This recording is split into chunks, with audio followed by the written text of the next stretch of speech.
Welcome to Tiruppur cooking. இன்றைக்கி நம்ம முட்டைக்கோஸில் சட்னி எப்படி செய்கிறதுன்னு பார்க்கலாம். முட்டைக்கோஸ் சட்னி செய்ய இப்போ கடாயை அடுப்பில் வச்சிட்டோம்.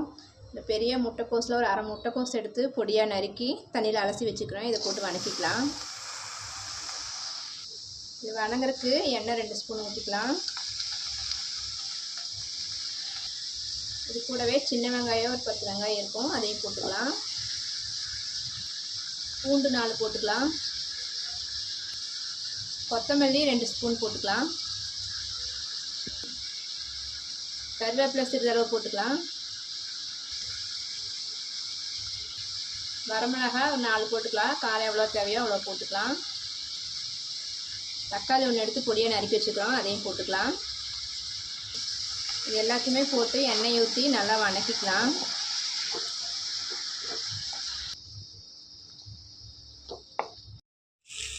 முட்டைக்கோஸ் இப்போ நல்லா வணங்கிடுச்சு.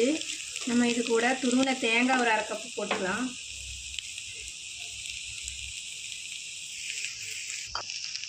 கல்லுப்பு நம்ம தேவையான அளவு போட்டுக்கலாம். நான் 1 ஸ்பூன் போட்டுக்கிறேன். இது எல்லாத்தையும் போட்டு கொஞ்சமாக வணக்கிக்கலாம்.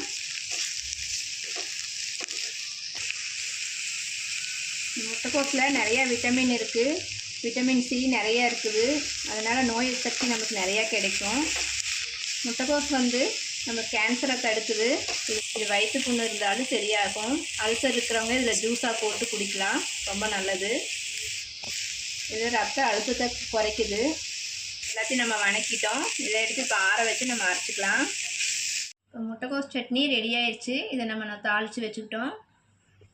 தோசை சப்பாத்தி எல்லாத்துக்குமே நல்லாயிருக்கும். சூடான சாப்பாட்டுக்கு நம்ம கொஞ்சம் புளி வச்சு அரைச்சோம்னா சாப்பிட சூப்பராக இருக்கும்.